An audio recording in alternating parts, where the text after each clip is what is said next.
Donc je disais que nous continuions à recevoir des signatures, hein, et même quelquefois d'amis laïcs qui me disent de rajouter leur nom, ils y tiennent, absolument. Mais aussi modeste que soit ce nombre de 550 prises de position sur notre appel, il n'empêche que, bon, parmi les personnalités, je vais en citer quelques-unes. Il y a Henri Peña-Ruiz qui interviendra cet après-midi. Il y a Annie Lacroix-Rize, l'historienne. Il y a Robert Duguay, qui est un militant laïque de longue date. Qui avait créé avec nous la Fédération des cercles de défense laïque. Je sais qu'il y a ici dans cette salle des membres du cercle de défense laïque que nous avions constitué il y a bientôt 30 ans à Moguio, et donc qui était membre de la Fédération des cercles de défense laïque. Il y a aussi Charles Coutel, qui est un universitaire qui est connu aussi, et qui, me semble-t-il, est historien. Et donc, comme je le disais, des responsables d'associations, des responsables syndicaux à titre personnel. Alors ce mouvement, nous espérons qu'il va s'amplifier. Il va s'amplifier parce que pour nous, pour Laïcité et Pensée Libre, pour les signataires de l'appel, nous avons un mandat, c'est que le crime doit être jugé selon les lois de la République. C'est d'ailleurs ce que nous sommes allés dire à la préfecture le 9 décembre dernier. Nous avons fait un rassemblement. Nous avons fait un rassemblement avec une banderole, avec des panneaux, et nous avons exigé que le crime soit puni, que le crime du clergé catholique soit puni par les tribunaux de la République. Parce que, faut-il le rappeler, la République est laïque. La République est laïque. La loi de 1905 a séparé l'État des Églises. C'est la loi de séparation des Églises et de l'État. C'est la République qui doit juger ce crime. Alors notre rencontre, c'est un peu fortuitement, mais c'est aussi le hasard du calendrier. Tout à l'heure, quelqu'un me demandait si nous étions le 26 ou le 27 mars. Nous sommes le 26 mars. Nous sommes le 26 mars à quelques jours à peine du 1er avril où, à cette date-là, l'Église catholique, ou du moins les responsables de l'Église catholique, les dirigeants, prétendent, du moins l'ont-ils annoncé, prétendent mettre en place une juridiction pour juger, l'Église prétend de mettre en place une juridiction pour juger elle-même les crimes de pédophilie de son clergé. Eh bien, nous n'acceptons pas. Nous n'acceptons pas parce que nous sommes des républicains, nous sommes des laïcs. La loi de la République doit être appliquée à tout citoyen dans le cadre de la République. Et nous serons attentifs, nous serons vigilants pour que ne se mette pas en place ce que, pour ma part, je considère être une juridiction d'exception.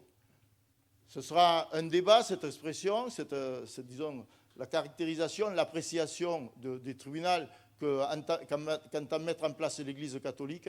Mais pour ma part, j'estime que c'est une juridiction d'exception et nous ne pouvons pas l'accepter. Donc je vais maintenant m'arrêter, je vais passer la parole à mon ami et camarade Didier Schein, qui est rédacteur de la revue Laïcité et Pensée Libre.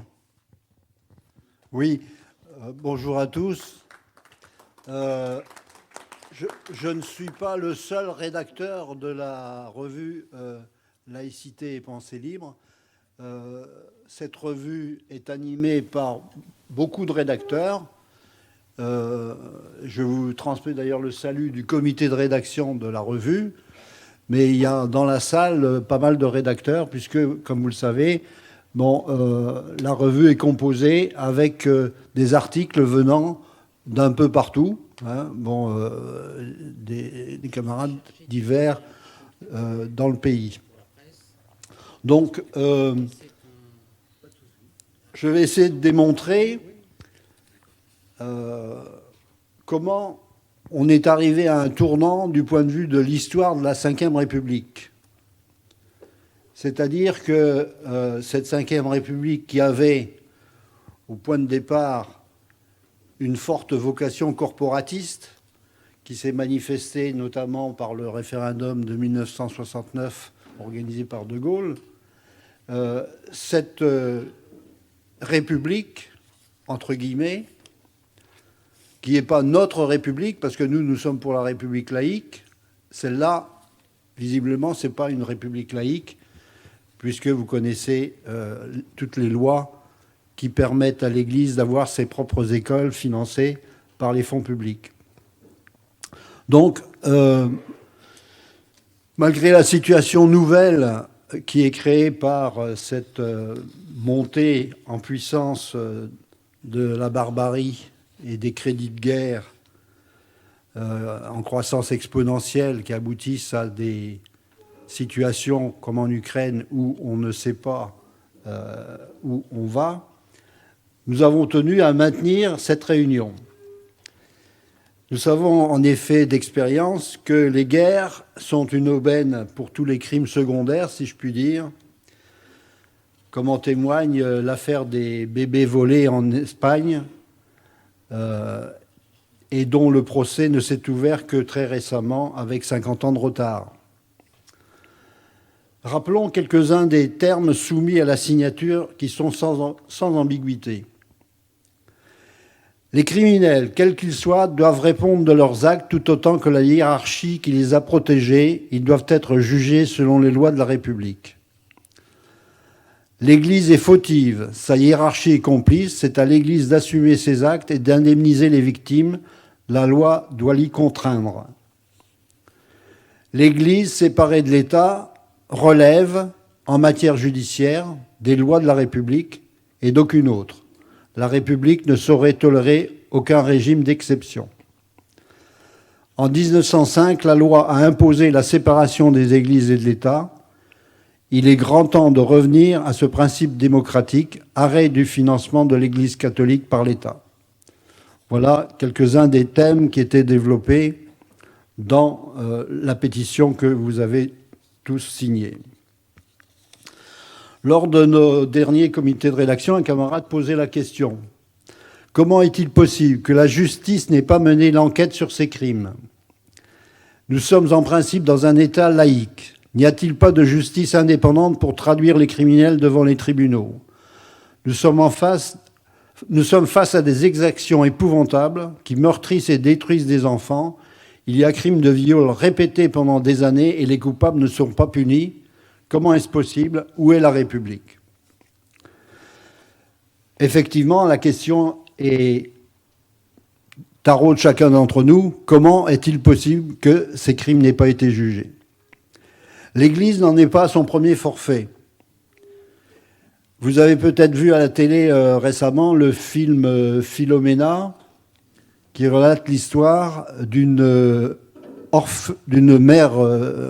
fille mère à qui on a volé son enfant, à qui l'Église catholique a volé son enfant. Et il faut savoir qu'il y a encore pire que ça, puisque en Irlande, l'orphelinat de Tuam, dans les années 20, pratiquait une politique totalement barbare vis-à-vis des enfants orphelins, des enfants de filles mères qui étaient martyrisés et qui ont été, pour la plupart, on dénombre le nombre de 7 964 victimes qui ont été purement et simplement liquidées. Au nom de la superstition, pour reprendre le terme de Buisson, de Ferdinand Buisson, la superstition que les enfants marqués par le péché sont illégitimes. Donc une philosophie barbare et médiévale. Et encore, bon, le Moyen-Âge n'était pas si barbare que ça. Donc, cette affaire n'a été mise à jour d'ailleurs que très récemment, grâce à une historienne amateur qui a mené l'enquête et à un orphelin rescapé qui, 70 ans plus tard, réclame justice. Le secret est bien gardé, le secret de caste, cette caste qui exige que ces crimes soient passés sous silence ou mis au secret. L'Église n'a jamais accepté l'égalité républicaine. Il est donc nécessaire pour les laïcs de ne pas laisser ces crimes dans l'ombre, mais d'appeler à l'aide la République contre le silence où on veut les maintenir. Car c'est bien de cela qu'il s'agit. Ferdinand Buisson avait parfaitement raison de dire, dans l'exposé des motifs qui le conduisaient à militer pour une loi de séparation de l'Église et de l'État, que le clergé, je cite, « institution officielle prétendant régler ses croyances avec un privilège spécial de l'État » devait être écarté. Cette controverse s'est menée très tôt.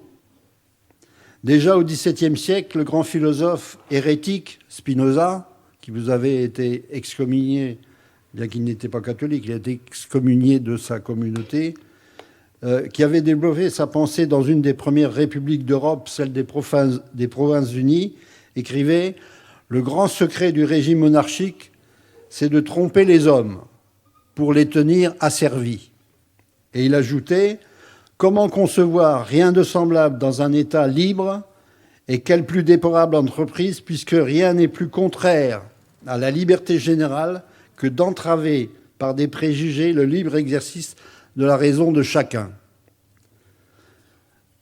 Ce que la Commune résuma le 3 avril 1871 dans son affiche célèbre numéro 59, je cite, « Considérant que le premier des principes de la République française est la liberté, considérant en fait que le clergé a été complice des crimes de la monarchie contre la liberté, décrète, article 1er, l'Église est séparée de l'État. » Voilà qui est clair.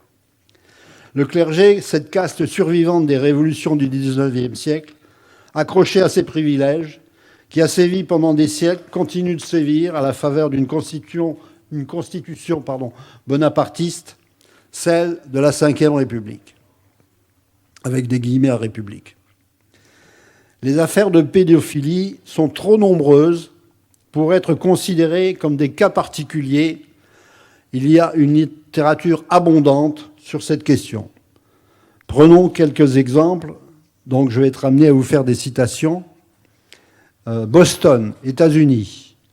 Le libre-penseur Enrico Riboni nous apprend dans son livre « Les pages noires de l'Église », je cite, « Le 24 juillet 2004, le State Attorney General, ministre de la Justice de l'État du Massachusetts, publie un rapport d'enquête sur les abus sexuels d'enfants par les prêtres dans l'archevêché de Boston.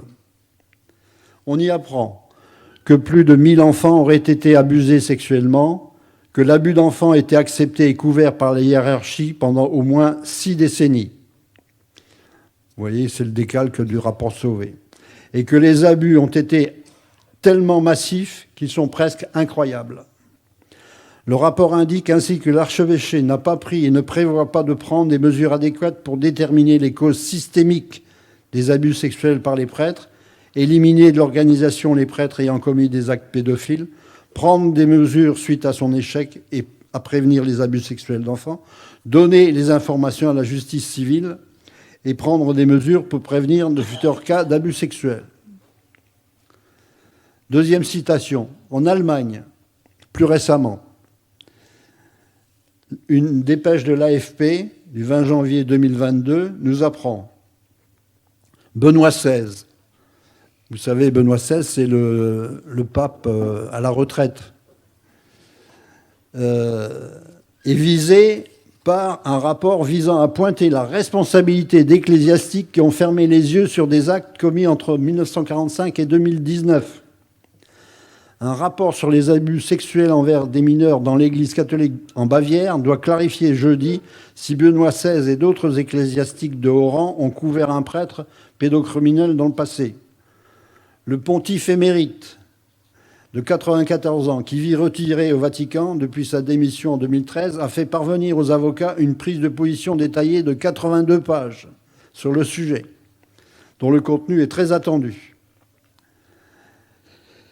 L'enquête de Munich constitue un nouveau chapitre dans l'élucidation des actes de pédophilie qui touchent l'Église catholique dans le monde entier. Il y a 4 ans, un rapport a dévoilé qu'au moins 3677 enfants avaient été abusés sexuellement depuis 1946 par plus d'1 millier de membres du clergé allemand. La plupart n'ont jamais été sanctionnés. L'an passé, l'archevêque de Hambourg, Stéphane Hess, mis en cause pour négligence dans le traitement de cas de pédophilie au diocèse de Cologne, où il avait officié, avait remis sa démission au pape François qu'il a refusé. Et un autre cas est cité aussi où le pape décline la démission d'un autre ponte de l'Église.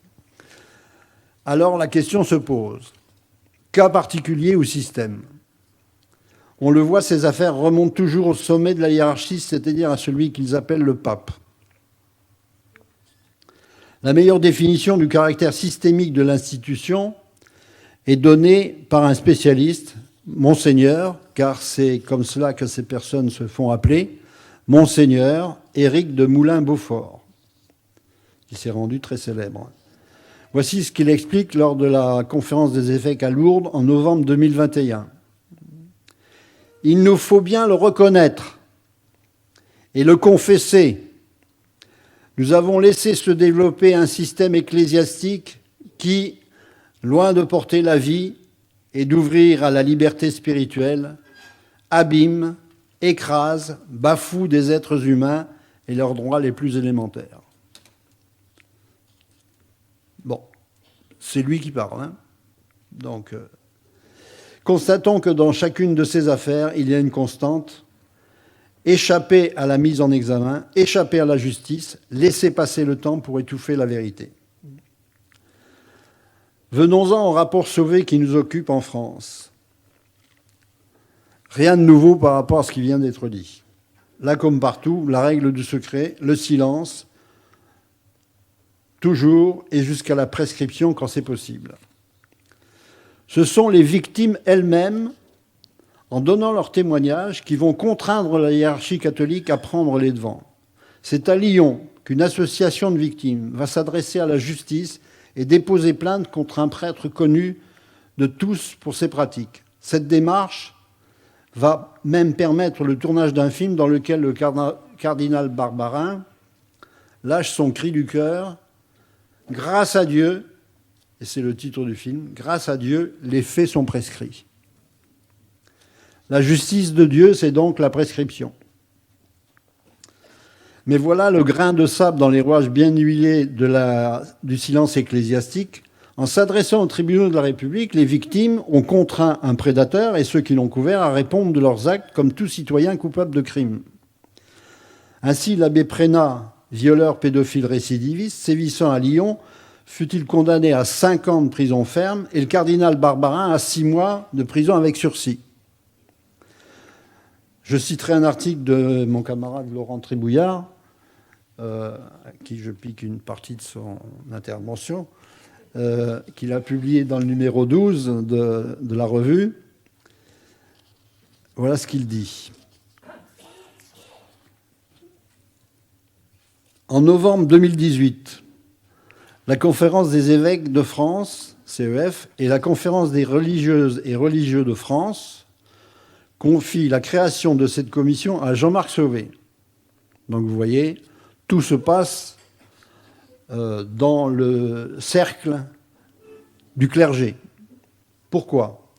C'est qu'il est devenu impossible de taire plus longtemps les crimes sexuels qui se sont déroulés au sein de l'Église. L'affaire Barbarin est là pour le prouver. Des associations comme La Parole Libérée sonnent la charge. Des victimes parlent, témoignent, alors comme aux États-Unis, en Australie, au Chili, en Allemagne, en Irlande, pour tenter de sauver l'essentiel. Il faut passer aux aveux. C'est bien de cela qu'il s'agit, parce que les responsables catholiques peuvent parler de séisme, d'ouragan, de commotion. Éric de Moulin-Beaufort, le président de la Conférence des évêques de France, peut bien s'écrier « L'ampleur du phénomène que vous décrivez est effarante ». Il savait, puisque les enquêteurs de la commission ont abondamment puisé dans les archives. D'ailleurs, la commission note que la hiérarchie ecclésiale a cherché à se protéger du scandale, tandis que les personnes victimes sont invitées à faire silence et que leur sort est occulté. La commission parle d'occultation, de relativisation, voire de déni.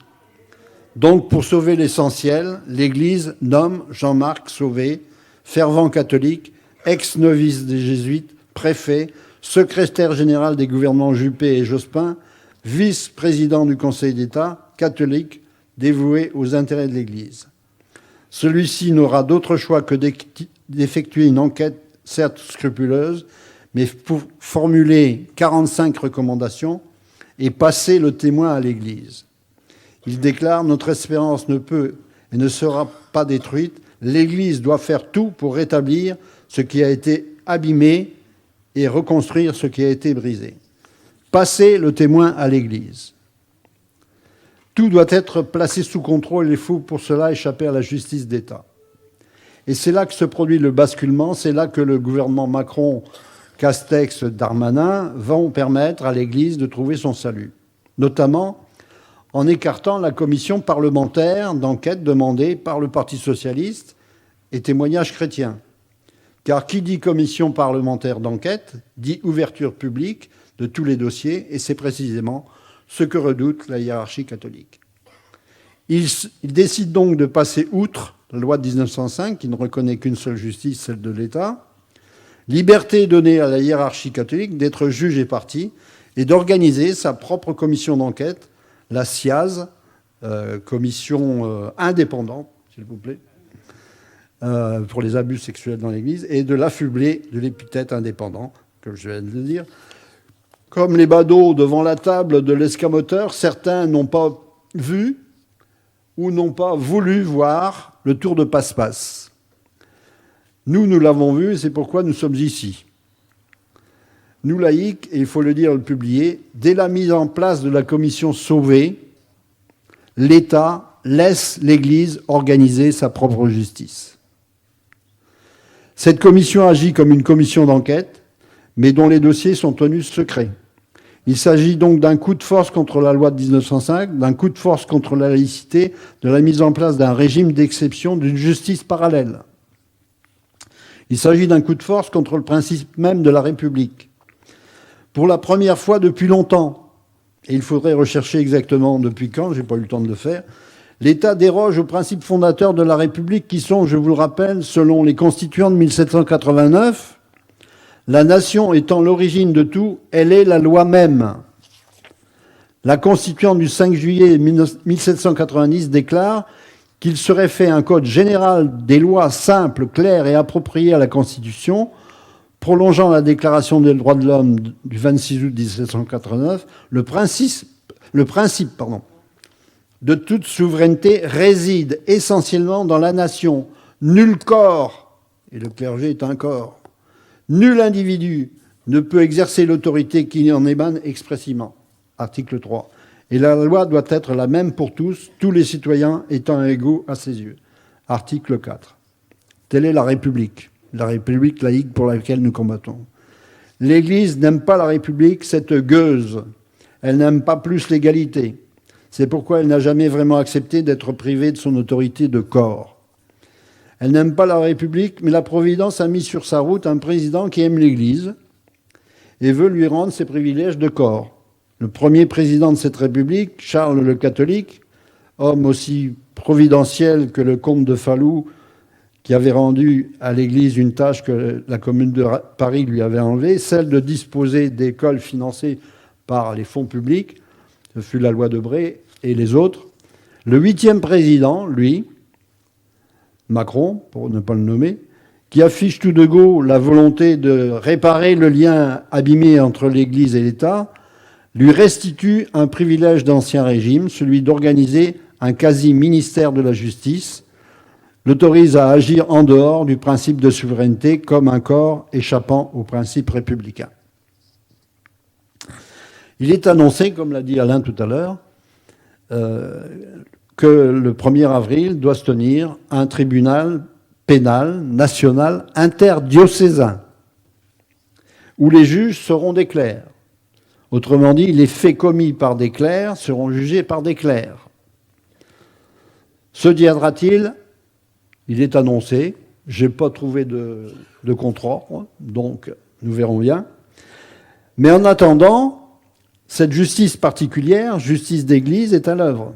Car depuis que l'annonce a été faite de la tenue de ce tribunal clérical, des commissions de clercs et de laïcs, I-C, se sont constituées, créant un véritable réseau privé de services. Citation, c'est la juriste Marie Derain de Vaucresson, ancienne défenseur des enfants et présidente de la dite commission, qui parle. La structuration de l'INIRR, c'est-à-dire l'instance nationale indépendante de reconnaissance et de réparation. Donc vous voyez, c'est un organisme judiciaire. Cette instance est évolutive. Elle dépendra beaucoup du nombre de demandes que nous recevons. Nous voulons avoir rapidement un secrétaire général pérenne, un chargé de mission, un secrétaire ainsi que 2 ou 3 écoutants salariés et 2 ou 3 bénévoles, tous professionnels. Nous aurons besoin d'une vingtaine d'équivalents temps plein. Qui est Marie Dorin de Vaucresson, membre de la haute nomenclature épiscopale?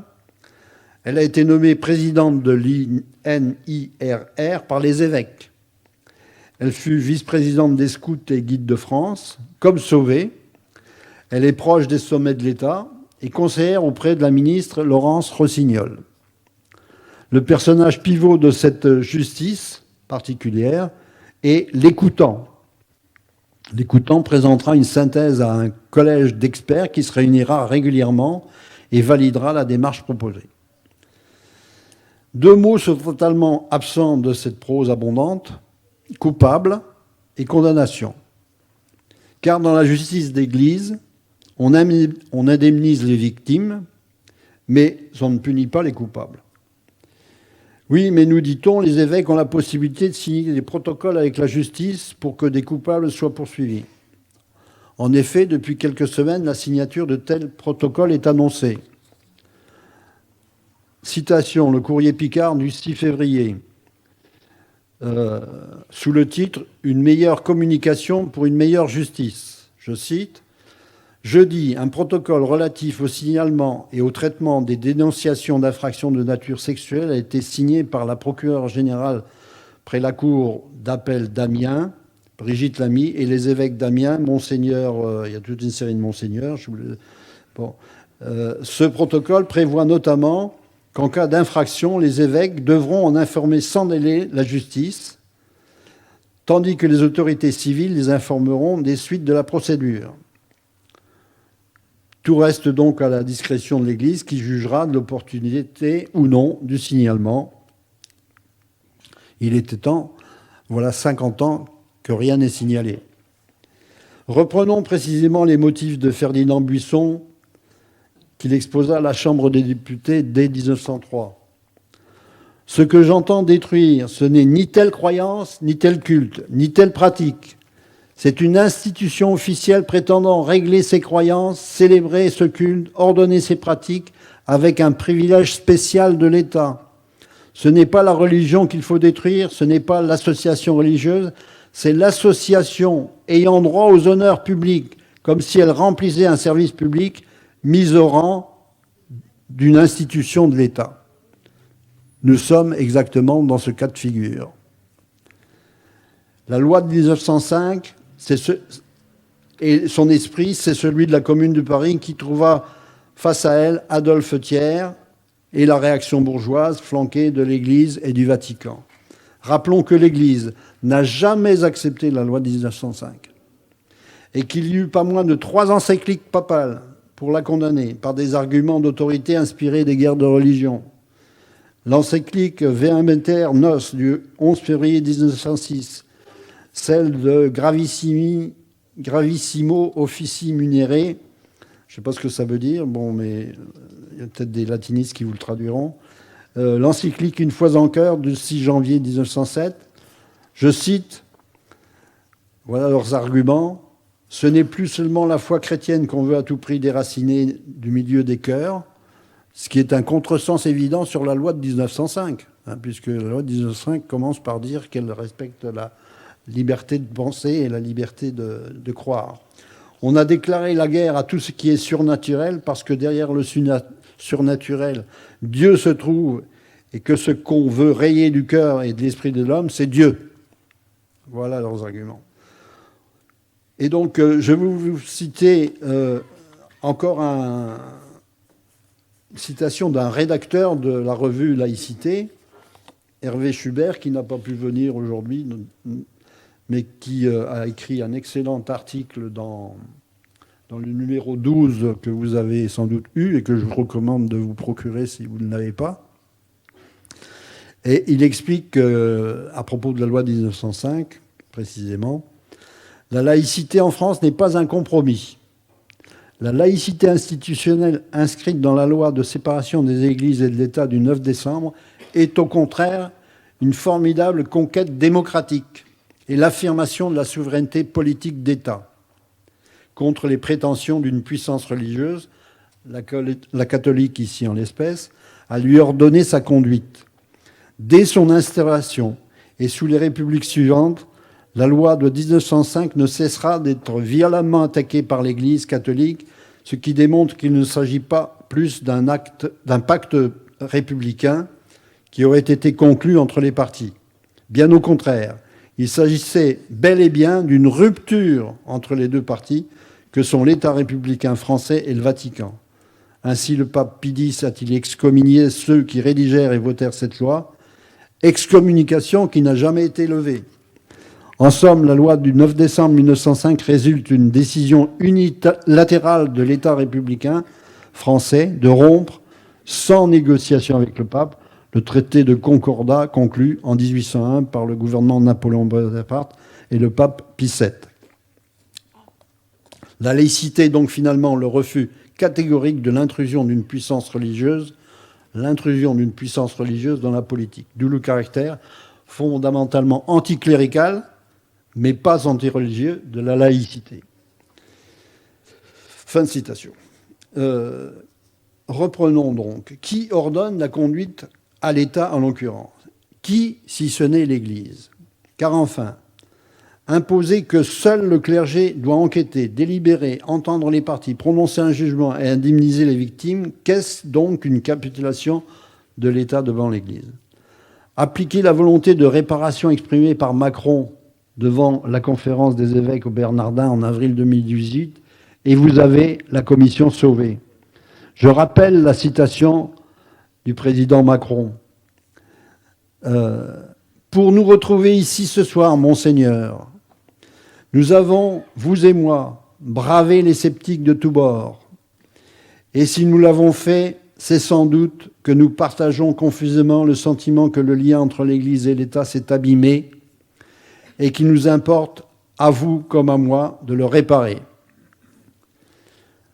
Appliquez cette volonté et vous avez le tribunal pénal national interdiocésain qui doit se tenir dans quelques jours. Tout démontre qu'il s'agit d'une volonté politique du gouvernement Macron, volonté de nature concordataire, visant expressément la loi de 1905. D'abord, bien sûr, la mise à l'écart de la justice républicaine et de l'enquête parlementaire publique. Ensuite, la désignation par le clergé d'un vice-président du Conseil d'État pour présider une commission cléricale. Et enfin, la Légion d'honneur délivrée au président de la Conférence des évêques de France, Éric de Moulin-Beaufort, rendue célèbre par des déclarations anti-républicaines selon lesquelles les lois de la confession sont au-dessus des lois de la République. Éric de Moulin-Beaufort qui est gratifié de la Légion d'honneur. Geste sans importance ou geste politique? À qui fera-t-on croire que saluer publiquement les mérites d'un chef religieux se revendiquant de la supériorité des lois de l'Église sur celles de l'État est anodin? Le déroulement des événements est sans ambiguïté. Premièrement, le Monseigneur brave l'État en déclarant être au-dessus des lois de la République. Deuxièmement, le ministre de l'Intérieur le convoque pour l'appeler à la retenue. Troisièmement, le Premier ministre, par le plus grand des hasards, se souvenant qu'il devait remettre au pape le maillot de son compatriote footballeur Lionel Messi, se rend à Rome. Entre deux portes, le pape lui confirme que l'Église tient son pouvoir directement de Dieu. C'est le dogme. Castex salue l'esprit de concorde du souverain pontife.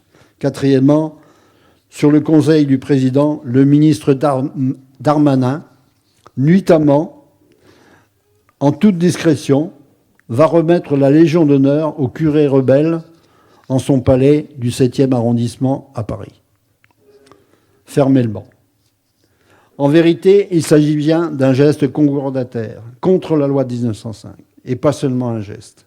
La Ve République, en fin de parcours, cherche le secours de l'Église pour conforter son emprise déclinante sur la société. C'est pourquoi il nous revient d'élaborer sur ces questions. Comme l'a dit Alain tout à l'heure, notre colloque vise à élaborer ensemble une revue, une brochure la plus fouillée possible sur ces questions, avec les thèmes qui se rapportent à cela. Je l'ai déjà dit, mais il faut le répéter. Un silence abyssal s'est répandu sur cette question. On ne trouve nulle part le début d'une ligne critique à l'égard de la commission Sauvé, et pas plus concernant le tribunal pénal national interdiocésain qui arrive. À la question posée dans le comité de rédaction « Où est la République ?», je répondrai pour ma part, la République, ce sont les laïcs qui revendiquent la loi de 1905, toute la loi de 1905, c'est-à-dire nous qui sommes réunis ici, c'est-à-dire les 540 signataires de notre appel, qui représentent, à n'en pas douter, des centaines de milliers d'autres, et qui n'acceptent pas. La séparation des églises et de l'État nécessaire à la démocratie est une idée toujours neuve. Nous ne nous tairons pas. Il en va de la République, il en va de la démocratie. La République, c'est la loi de 1905, toute la loi de 1905. Et je conclurai à la manière de la Commune de Paris, considérant que le premier des principes de la République est la liberté, considérant en fait que le clergé est le complice de toutes les turpitudes ici décrites, nous dresserons le réquisitoire qui permettra de rétablir ce qu'exigeait Victor Hugo, l'État chez lui, l'Église chez elle. Je vous remercie.